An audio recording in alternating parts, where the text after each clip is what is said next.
my old headlights are just way too dim. It's time to get some real lights, an upgrade. So these are the LED headlights. I'm gonna open it up so you guys know what to expect when you purchase this product. Also gonna show you guys how bright it is because I wanna know. I wanna know how big of an impact this will make in my van. Oh, cool, okay.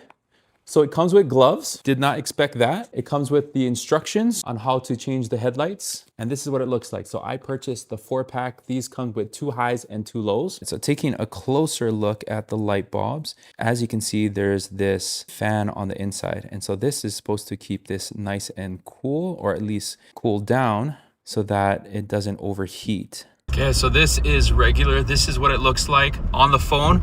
iPhone 17 makes things so much brighter. Currently right now, this is bad. This is what it looks like, all the changes. So this is the low, and then this is the high. Oh, wow, okay.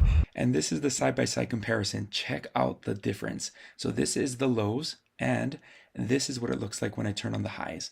Even though the old one had some pretty decent highs, having the LEDs are a total upgrade. So hopefully this is a good reminder for anyone to upgrade your headlights. It's safer, it's better for you to see, it looks way better, and in my opinion, it is a solid buy. Thanks for watching, guys.